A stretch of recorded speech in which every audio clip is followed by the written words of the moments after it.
Welcome again to another edition of the Higher Learning Podcast. I'm your host, Ron with my new co-host, Whoop whoop. Devery and Hello. Jen.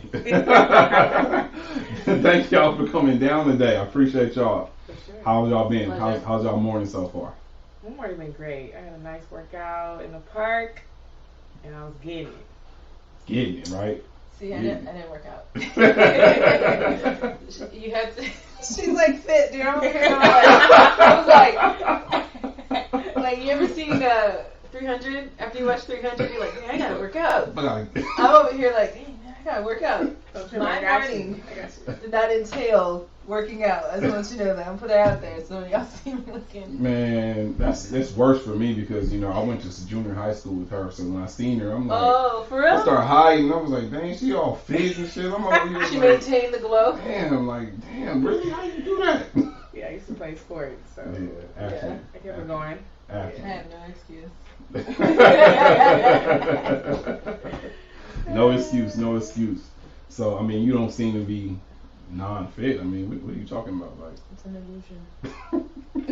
I'm not joking. So, is it the angle thing? Like, I'm wearing leggings. Once the leggings come off, hey, set my sympathies. that don't always work for everybody though. No. You know what I'm saying? Like, you ever seen the memes when the females be like, this is what I really look like as opposed to this, and they show a picture of the leggings, and then the leggings off, and then like the stomach falling out. Well, now they got the body sculpting. Yes. And they got the little wood thing. and they be like, I don't know, they roll it on the stomach. Yes. It's crazy. And it's supposed is. to like do something to the fat cells, but it's only temporary though. Right. So I don't know. Right. We still take it back. See, to that's working why I out. pray over Right. my food, so I just be like, forgive me, Lord. Like, go. 'Cause I ain't doing all this woodwork. It looks painful. People's stomach be after you dead. spoke about it, I looked it up and I was like, why is they like knead it like pizza dough? Yeah, it's I like was to like, me, I'm so thinking it that's gotta be that painful. I think it gotta be painful. It does. I mean, It looks like it. I know somebody that does it, so I'll be watching her stories and be like, that looks like it hurt. Like, Yeah. I want to try it, It's not but worth at the it. same It's not time, worth like, it to me. shit, if I'm be walking away needing the aspirin and shit, like, I'm cool. Like, no, not at all. Yeah. Man. So thank y'all for coming. Once again, another episode of the Higher Learning Podcast. I want to jump right into it. So we're in March. We're a month literally after February. February is Black History Month. Mm-hmm. So, Black History Month, is it still a thing? Is it still celebrated? I want to let you guys know I'm a father, so I ask my children all the time, like, what did y'all learn about Black history? Mm-hmm. And for the last couple of years, it's been nothing. Martin Luther King, nothing. Harriet Tubman. Martin Luther King, not even Harriet. Mm. Nothing. So it's like, what are y'all thoughts on? I'm gonna start with you, Devery. What do you think about? Is Black History still a thing? Month is still a thing, or is that just smoke and mirrors? Like, as far as from America's perspective. Right. I really think it's where, I guess, the platform that we're talking about, because all over social media, everybody's talking about Black History is America. Right. Black History continues, like, it's no stopping, it's no specific month, it's all the time. Right. So I see that everywhere, or like I've seen that everywhere in February. Right. But I would say the school system is still fucked up. Right. Because it's still fucked up. Facts. The truth. Facts. Right? Facts. So we know that the system not only creates, I guess, they tell you what they want you to know. Right. Yeah. They teach you what they want them to learn. Right. So they highlight Martin Luther King. They don't even tell the truth about the history. Thank you. No. They don't talk about slavery. No, at all. So school system has a long way to go. Right. Because curriculum-wise, I agree. Like, you can't. Well, we learned I remember Black History. We learned Martin. I don't even remember learning about Malcolm X, to be honest. No, I know it was Malcolm X is a rebel. So Right. Right. So, that doesn't like stick to the script. Yeah. And what they need you to know. right. Wait, did y'all hear about the what came out recently with Malcolm X? How they said the feds. Yes, like we did do that. Like that's old news to us. Right. But like, that goes into the. Are you done? I don't want to. Oh no, go ahead. Okay. No, you good. So let me tell you. So I feel like there's been a shift. Because last year when we had rioting and people are like, you know, the what is it called? Peaceful protesting last year. Right. From my point of view, so I worked in what I call Trump County. Okay, right. I was in like everybody there. So I went to work. I'm not even joking. I went to work, and as soon as I got to work, everybody's like really quiet, like, "Hey, how are we doing?" And I never mix like politics, work, and religion when I'm at work. You know what I mean? Because everybody's so sensitive. Yeah. However, I was pulled aside a couple times, and by white people, and they're like, I don't know how to respond right now. I want to tell you that I support you. And I was like, that's nice, thank you. Acknowledging something. And I think right now, because so many people are coming forward with the facts, Black Wall Street became a thing. Right. People were like, I didn't even know that there was a Black Wall Street. I didn't even know that, a lot of people don't even know the story of Rosa Parks. Right. Okay? Right. Rosa Parks wasn't even at the back of the bus. Rosa Parks was in the middle, like right before the end of the bus, and because the back was already, she still didn't want to give up her seat. Nobody knows that story. Right. You know what I mean? Real story. She even talks about it. Right. So I think that because even though we get it passed on through our generation, through our family, they will tell us. Now, I'm Caribbean American. My history comes from the Caribbean. And I listen to my family talk about slave plantations, uprisings, successful uprisings where the slaves took over. So I have a different appreciation for that kind of cultural, like the diaspora of the African commission. Like that right there alone, like is amazing. So American Black history is way more intricate because nobody else had a civil rights movement. You know what I mean? France didn't have a civil rights movement. Even parts of Africa didn't have it. I mean, you have people who are still alive today who talk about the apartheid in South Africa. Right. So American Black history is like they're just tapping the surface about people coming forward and actually educating people around it. So now there's been a shift.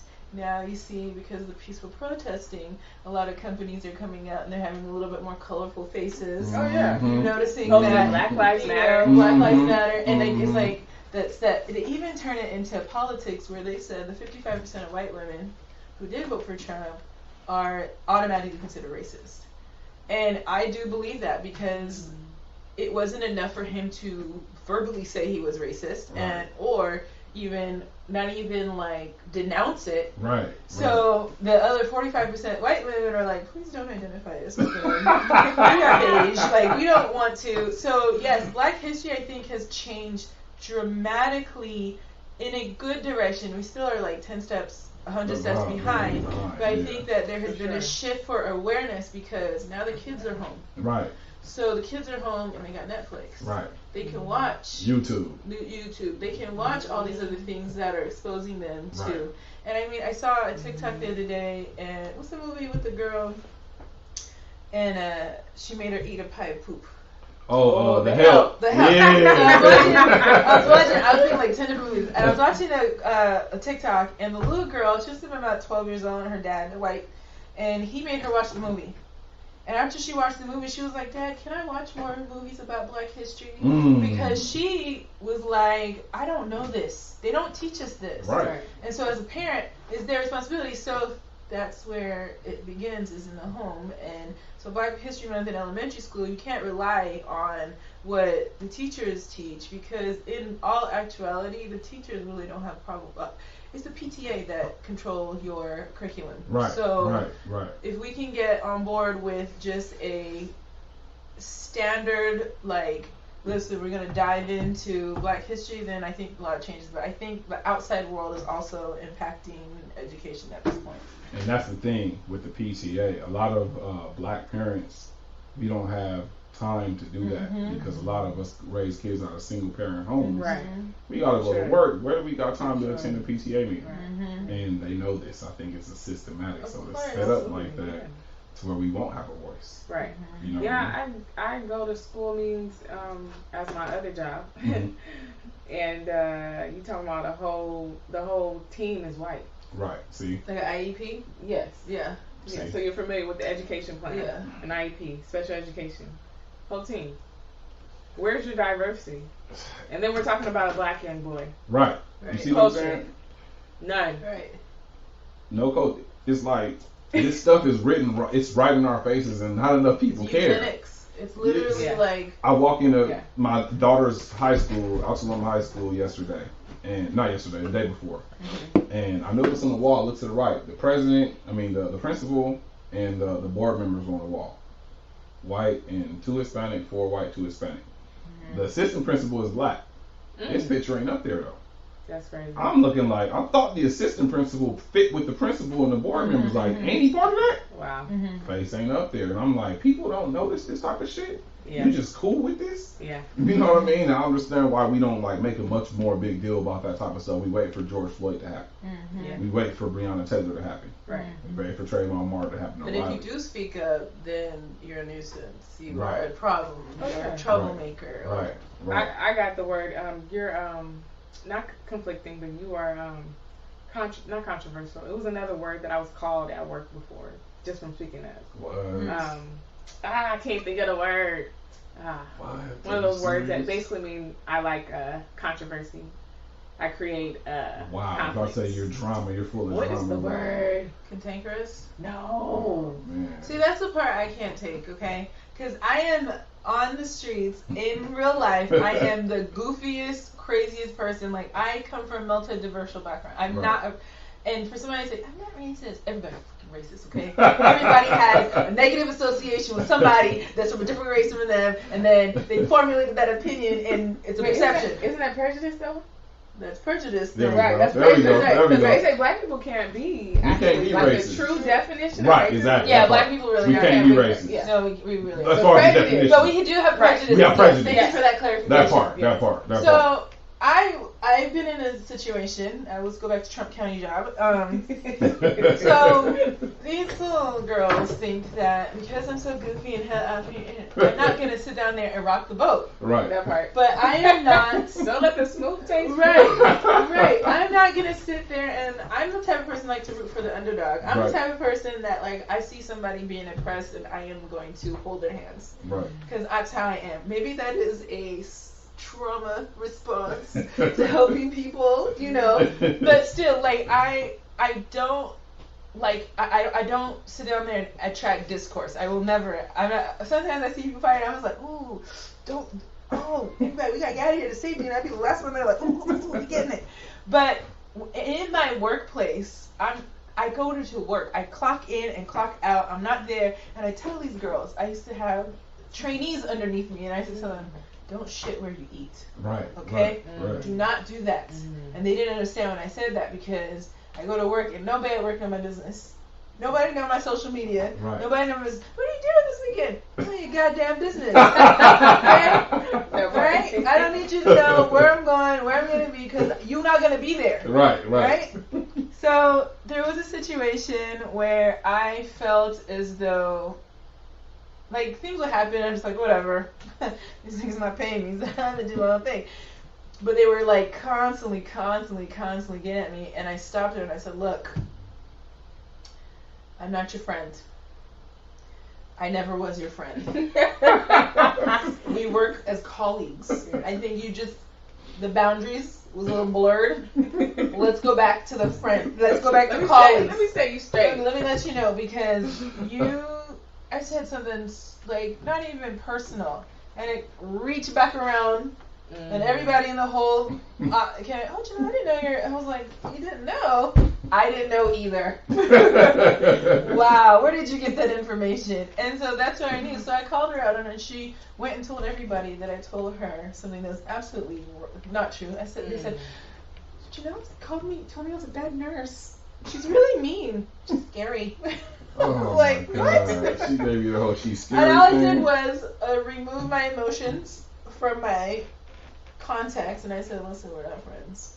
Get that fucked up. That's Karen could not take that. Yeah, right. Yeah, Karen I'm already was knowing. Like, what? I thought we were really good friends. I think that was called confrontational. Confrontational. C word. Confrontational. Yes, Oh that's no. what it is. So See? They could go, you're not going to do that to me, buddy. You're not going to do that. But then if we go, I'm going to tell you how you're not going to. Yeah. Then you're We're confrontational. Yeah. See, that's why I ain't made for that type of environment, because I'm gonna get kicked out. And every honestly, time. most black men aren't. Yeah, I'm not made for that. See, as a youngster, I was a hothead. You know, you had people being racist around my job and doing stuff to me, and I was turning up. You know what I'm saying? I'm not saying it was right, but I was turning the hell up. Like I wasn't taking that shit. So you know, moving on, we can talk about this all day. So we're gonna move on to the next one, because that's a deep topic. We gonna double back to that later on, though. So I posed a question about 5 years ago about pain. There's all type of forms of pain, right? Pain hurts in whatever form. But which one do y'all think is the worst or the most painful form of pain? Emotional, physical, or mental? Was it mental and emotional kind of the same? Kind of, but a little. I was going to say emotional, but kind of mental. Like emotional, for sure. Physical is the bottom. At the bottom? Because you can heal from physical and you are left with maybe a scar that might be visual, and the further away from the assault you don't remember because your pain receptors, you can't remember them. Right. Like when you give birth. A woman can tell you, oh man, that was the worst experience of my life, but it was so beautiful because my baby came, right? But she's not going to sit down for the rest of her life going, ooh, that birth pain. Because it comes and it goes. Right. But mental, emotional, this is depending on. I have photographic memory. I can remember to the period of what you process to relieve that pain. Right. Process. So even though physical pain is, but like you said, I think emotional is more.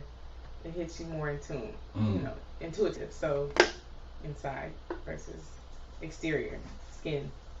I think they all like tie in together somehow, because physical pain, I've had some very painful, like everyone, but my physical pain, I had blood clots in my legs that traveled up to my lungs. So I kid you not, when they were in my legs, the worst fucking pain ever. Like it felt like something was just crawling up my leg, like Wolverine was a mini him, and he was crawling up my bones inside my leg with his claws. Like it felt that bad. I was popping 800 milligram ibuprofen, and that shit hurt so bad. Like it was no subsiding the pain.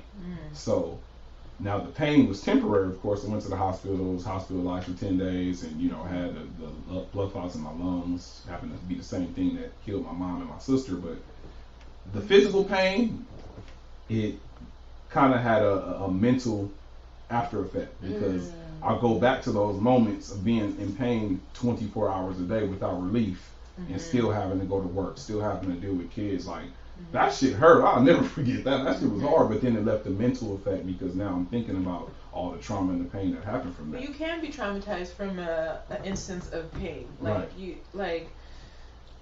know that's very painful. I'm sorry that you had to go through that, but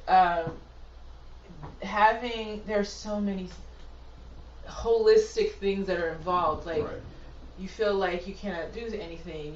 Your self-worth starts diminishing. You start feeling like, shoot, I'm gonna die, or is something gonna happen to me. So all that culminating with the fact that being in the hospital by itself is a trauma. Yes.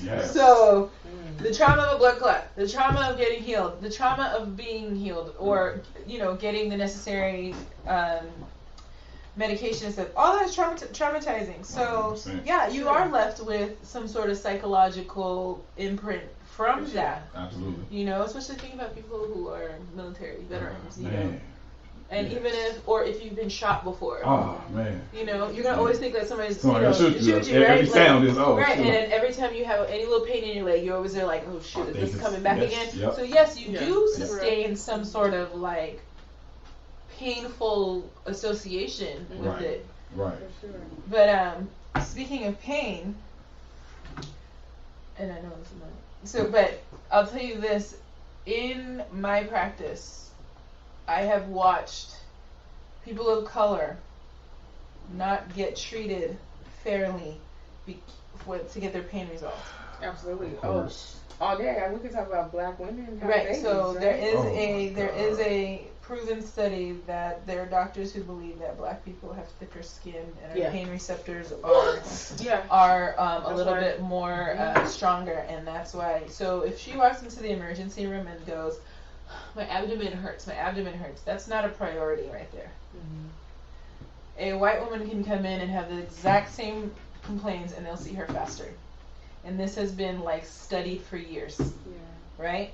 And so when you said about pain, I was sitting there going like, pain is something that is interpreted by the person's individual. Right. Okay? Right. It could be cultural, it could be physical, it could be mental, it could be even religious, because some people do not take medication. Right. Like Church of Scientology, they do not take medication.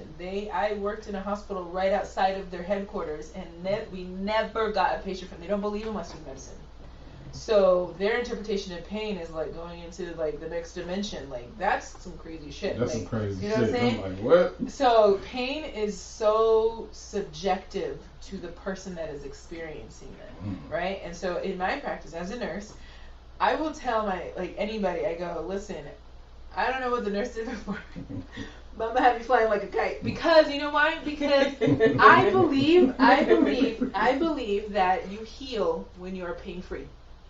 Okay? So I am one of the people, very few people, because I don't know why nurses believe that they shouldn't be medicating people. Check the necessary vital signs, do that, but that dose of morphine, that's not gonna kill nobody. Right. You know what I'm saying? Right. Like, I'm pretty sure on the street they're taking something much worse. Right. So when it comes to pain, in my job, anything that I do, I always believe the person. I don't care if they're lying. I don't care. Because what you perceive as pain, what you perceive as pain is different things. Okay? You could be hurting from something it's like psychosomatic, like your body is interpreting the pain. Right. So if you want something girl, I got you. You know why? Because, and then the thing is, your addiction's not going to get better or worse if I give you something. You had an addiction before you met me. You know what I mean? So I don't care about that. Like, I care about you being healthy. I also want you to be healthy. I want you to heal. Facts. You know, so pain is something that it's so biological. And it's respective of the person that is experiencing it. Facts. So big facts. Yeah, that's real. Facts. Yeah, and see, and I guess in my field of work, working social work, case management, working with people with disabilities and mental health disabilities, seeing pain. You know, you mentioned addiction. A lot of that mental health challenges, the emotional trauma connected to whatever event, situation, it manifests in a lot of times through addiction. Right. And then they self-medicate. Right. Which is, then we get into drugs, and I can go on and on about drugs, right? So when I see pain as far as people's experiences, what people have gone through, and a lot of people don't know how to heal. You know, we don't. We don't know what to do, how to heal. The collection plate. If you think about it, like I've told somebody, we're all in pain. Of course. We all are. Everyone. Because we all have experienced different things that have caused pain to us, whether it's emotional, mental, or physical. Right. So, but everybody, treats it different. That's a good point. Damn, it's crazy. I've been looking for answers, like y'all got like two different y'all work in two different fields, but it's like y'all saying some real shit on that. Like, oh yeah, for sure. You have to understand it. That's why I asked the question. Like, those are great answers. I appreciate that.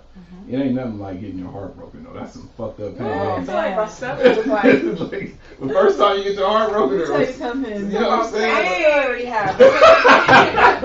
What? You feel me? Like, ain't nothing pain like that. It ain't, man. You know what I mean? I remember crying when I seen my mama in the casket. But when I got my heart broken before, I thought that was worse than anything. I was like, man, forget that. Man, it's just on every level. It hurts. It hurts, man. It hurts bad. Man, I'm triggered right now. You know? I'm over here like, damn, man. I thought I had that better.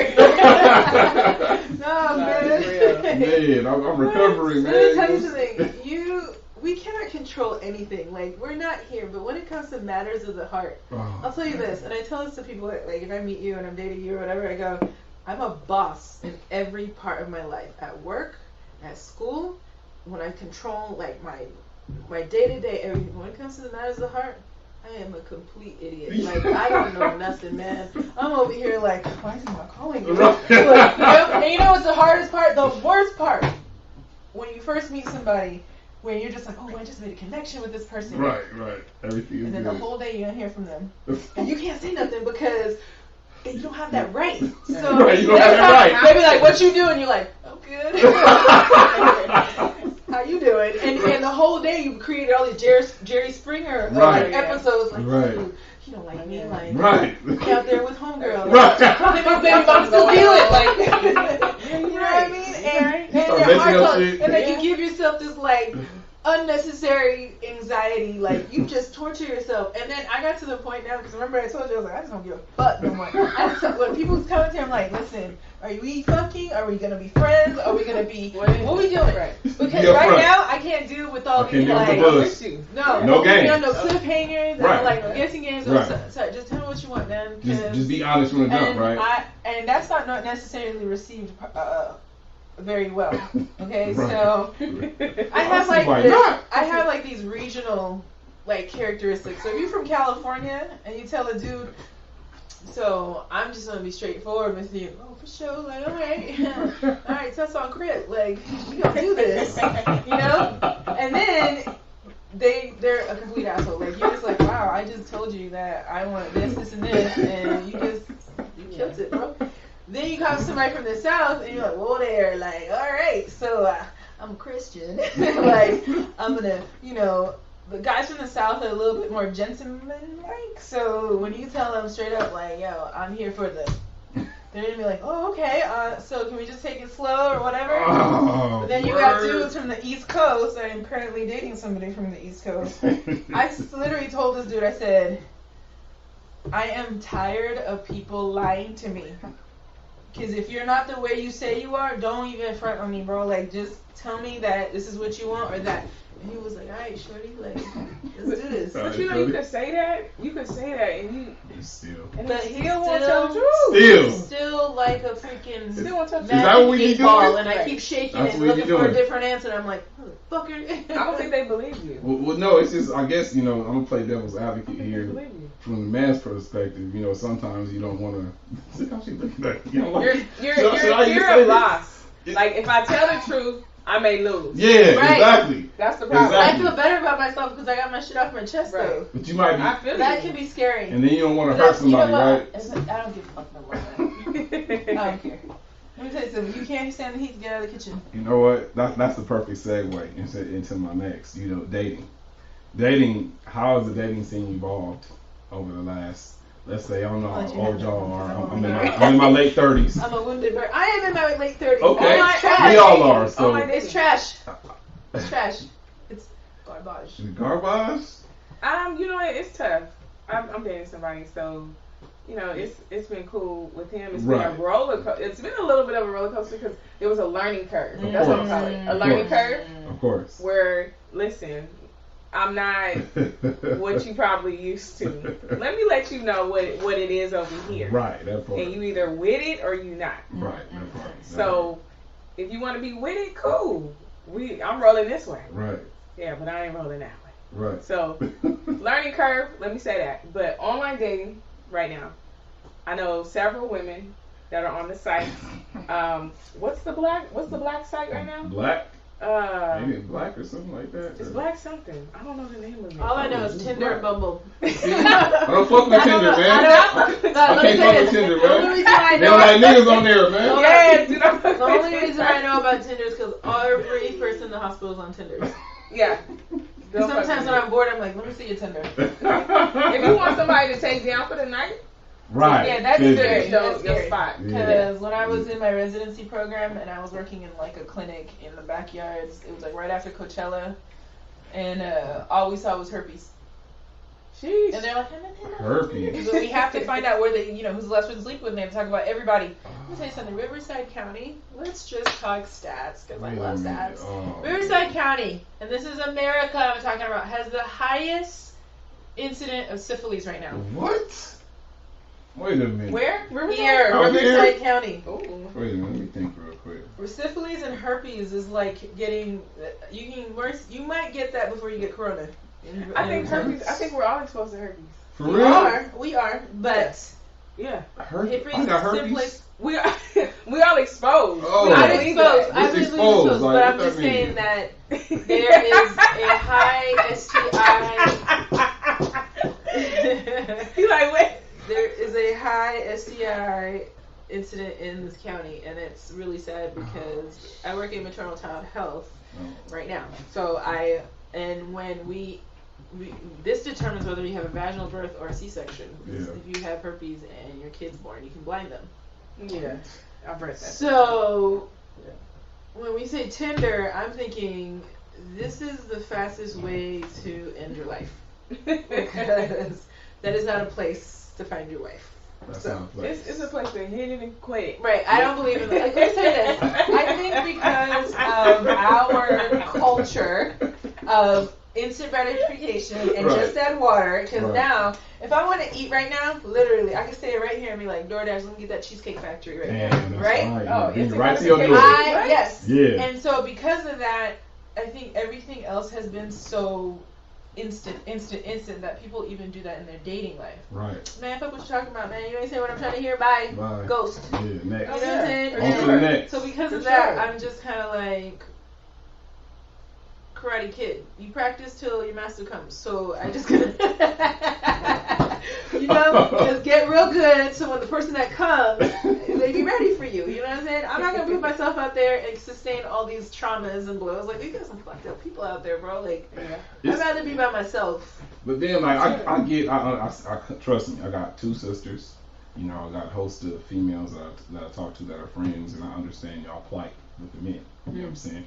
But it be seeming like women, especially on the dating sites, you'll get a profile that say, I don't want no quickies, I don't want no one night stands, I don't want nothing sexual, I want this, that, the other, this, that, and then it be something totally different when you meet them. Or I swear to God, I was on the site a few years ago, and the girl was like, I want the dude to have this, that, the other, sex, no sex, don't even think about it. And then she was like, my last requirement is you gotta have a big dick. I was like, wait, what? Contradicting, right? Yeah, she was like, you gotta have that or we can't move forward. So how do you start off some shit saying there's no sex, don't even think about it? I didn't swipe right, so this is a true story. I swiped, we matched, right? So we talking and everything. I found out that she was talking to the homie, one of my roommates. But we didn't know each other, so he had tried to hit and he was unsuccessful. So I had got to the second day and she was already sending me pictures of her ass. So I showed the homie, I'm like, hey man, look at this. He was like, wait, I know her. I was like, how you know her? He was like, man, I was trying to hit and she wouldn't let me. So he was janky. He went and doubled back and said something to her. I came home from work that night because we were staying together, and I had this other girl drop me off, and I see her and him walking out the door together. So I duck, and I'm like, wow. And so he told me everything that happened. He met her, and he smashed the first night. This is the same girl that was talking all that bullshit about no sex to her. I don't want to do that. So it's like, that's just hella confusing to me. Well, I think women need to be honest. We like to do it too. Yeah. We like to get it on too. Especially as you get in your 30s. It really gets intense. Like, it's not right. Right. It's not right. It's crazy. So we gotta be honest. It's not right. Now like 17-year-old boys are like, right. Now we in our 30s and I was like, right. Why? It's crazy. Not right now. It's crazy. And that's real. Man. So, like you said, you gotta be honest about it. Don't act like we don't want only out here going through this. And then like we were talking about earlier off air, how a lot of women at 30-something years old, they still date motherfuckers that they expect them to be these good old goody two-shoe dudes, but you date these future type dudes and expect them to be Russell Wilson. Like, you can't change this man into being something else. You get with this dude and then want to complain about him having 4 baby mamas. You the one just had the 5th baby by him, dumbass. Like, how you gonna sit up here and just say this nigga ain't shit when you knew he wasn't shit before that and you had a baby with him? Because she thought she could change him. With what? Her pussy? The power of the people. Yeah, we mentioned Christian. This is just an example. Christian women that will date dudes that, well, they'll say they want a Christian man, but then they'll date other dudes. But in the public eye, he got to be Christian. Behind closed doors, he could be. Let me tell you this. I'll tell you this, and this is what my therapist told me. Okay. So, one thing, especially powerful women who have felt like they have arrived, it's lonely at the top because there's not a lot of men that have arrived. And if they do, they don't choose us. They really don't. And if they do, that's like a needle in a haystack right there. So now I'm at the point in my life where I'm just like, I can do bad by myself. I don't really give a fuck. If you're here, you're here. If you're not, you're not, right? So before, I had this mentality, and I'm pretty sure I don't want to speak for majority, but we have this thing in our mind where we can reform or rescue somebody's child. Right. Okay? Right.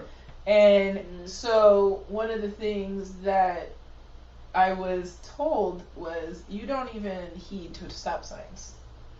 You don't even heed. And the things that impressed you in the beginning of a relationship could be the things that can destroy your relationship. Like, I'd be like, oh, I met this trap nigga. He got the suicide doors on the Camaro. He this, he that, candy color paint, whatever.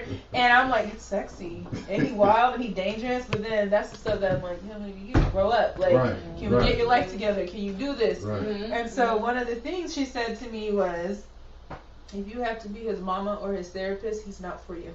Goodbye. I was like, wow. You guys want to take care of him. Right. And I was like, she was like, do not. She's like, because what will happen is you rehabilitate this man. You are part of his old version of himself. When his hair grow on his balls and he look at himself like, damn, you right. You the homie. Like, you really helped me through that. You know what? Thank you. And he going to look at other women who perceived to be better than me because he has graduated and felt like he can get better. Damn. And then we over here like, damn. I done warmed up the jackpot. Was your lover and your secretary. You know what I'm saying? And we over here bitter because we over here building like we got Lego degrees. Like we over here making moves into what we want. And that's when they think the grass is greener on the other side, and then they find out it ain't. Yep. That's okay, because I healed. Have you been through something like that? Oh, man, let me think. No, she fit, bro. She have I built anybody? It felt like that you warmed up the jackpot and then ching ching, she got the ring, or I don't think that's happened. But I think I've often like, I'll date like my client, and I say that because my client, as far as mental, because I feel like our black men are going through a lot of mental health challenges. Absolutely. I mean, black women are too. Don't get me wrong, but I know our black men suffer tremendously from mental health challenges. Facts. And so, I guess I don't want to say I'm always trying to help, but it seems like I always end up helping to build that man up. Right. And hopefully it's always reciprocated, but and when I think about the past, I've always had to be like stronger mentally than them. And I've experienced some situations where a man think he gonna put his hands on me, crazy stuff. I didn't have some crazy situations. That's when I'm like, I gotta go. Right. You can't put your hands on me. You ain't about to be doing that. Yeah, I'm not about to try to help you heal while you putting your hands on me. That ain't, not good. Damn. Where was you at last night? Damn. That type of crazy. See those kind of questions? Yeah. I'm like, I don't speak English. No. Birthday. Listen. You can put a GPS. You can put a APS. I don't care what you do. Ain't gonna do nothing, huh? Because it's out. If I told you that we are in a relationship, like, bro, I'll tell you this. Exes have come back to me and told me, like when you told me you was loyal, like, you really are loyal. And I'm sorry that I didn't recognize that. Because loyalty is a very high virtue that I hold up high. Like, I just, don't lie to me. And if you tell him, give me your word, stick to it. Those are very important characteristics that dude, we can go to the moon and back with that. But if you do not, you break my trust, I don't know what to do with you, man. Like, it's a wrap. I don't know where are we going with that. I got a question though. Oh, okay. I got it real quick. Okay. What is a good COVID date? COVID-19 date. Ooh. Or 2020, 2021 COVID-19 date. Let's Zoom. I was like, a COVID date. At the park? Social distance? Then you gotta do this and. What's a good one? A COVID. How do you date? I had a COVID date once. What'd you do? We went to eat sushi, and we ate in his car. Okay. I ain't 6 feet. Then no. I ain't 6 feet. And then y'all didn't have no mask. No. And then we kicked it, went to a park. Okay. And then we played basketball. No, that's cool. That's cool. Y'all didn't follow none of the rules, but that's cool. We didn't like, it wasn't like one-on-one, like, you know, but it was like shooting around and just talking and. Yeah. That's a cool, that's a regular day. That ain't really a COVID day. That'll be a fun day. And then that was the last time, because I was, you know, I still hung up on my boyfriend. I couldn't even, like, he was like doing his thing with his chicks and whatever, and I couldn't do it. I just cannot. When I told him this too, I was like, when I put you in my mind and I like you and I'm falling in love with you, like, I don't see nobody else. Right. You know what I mean? Right. And when when that person sees somebody else, that hurts, man. Right. Because I'm over here like, yo, the sun rises and falls. Well, I think women, we make the mistake of when we date dudes and we like them, we fall hard. We like embed ourselves in them, in their world. We don't create a balance and continue to love us, to do us, right? Right. So if we hang out with our sister, example, or friends, say once a week or once a month, we'll stop doing that. We'll stop answering the phone. Won't call people back. But you know what though? Why we do that? So we're getting back together and stuff, and he's actually, we just got off the phone before he walked in here. He's mad at me because he said I don't give him the same attention I did when we were together. And I said to him, I was like, you don't understand, you traumatized me because you let me know that I'm not that special to you. Deep, man. And he was like, I've been trying so hard, and I'm just like, I see you trying, but it's not registering to me because I feel like you snatched my soul, like, damn. You know what I mean, like, and for me to get back to the place where, man, I was in the morning, good morning, I hope you're having a great day, I love you, sending food to his job, you know what I'm saying, like, bathe him, like, I was there, yes. And so when he was like, yo, I'm walking away from you, and I'm like, dang, my best wasn't your best. Just walking away. You know what I'm saying?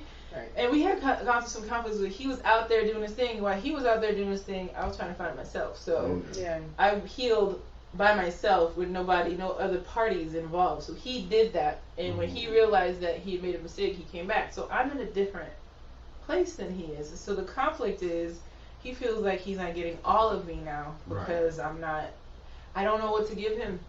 I don't know how to give it to him because the last time I did that, this man was like, bye. No, I would say continue to create a balance for yourself. Yeah. Into whatever. Well, I don't know how to do that. So that's what the problem is. Like, it's either feast or famine for me. So right now I'm in famine. Like, I'm like, yo, I don't know what to tell you, bro. Yeah. I'm not holding you hostage. Bring that shit. So if he told you, I don't like you doing the podcast, would you say, well, this is something I enjoy? No, so this is what I'm gonna do. No.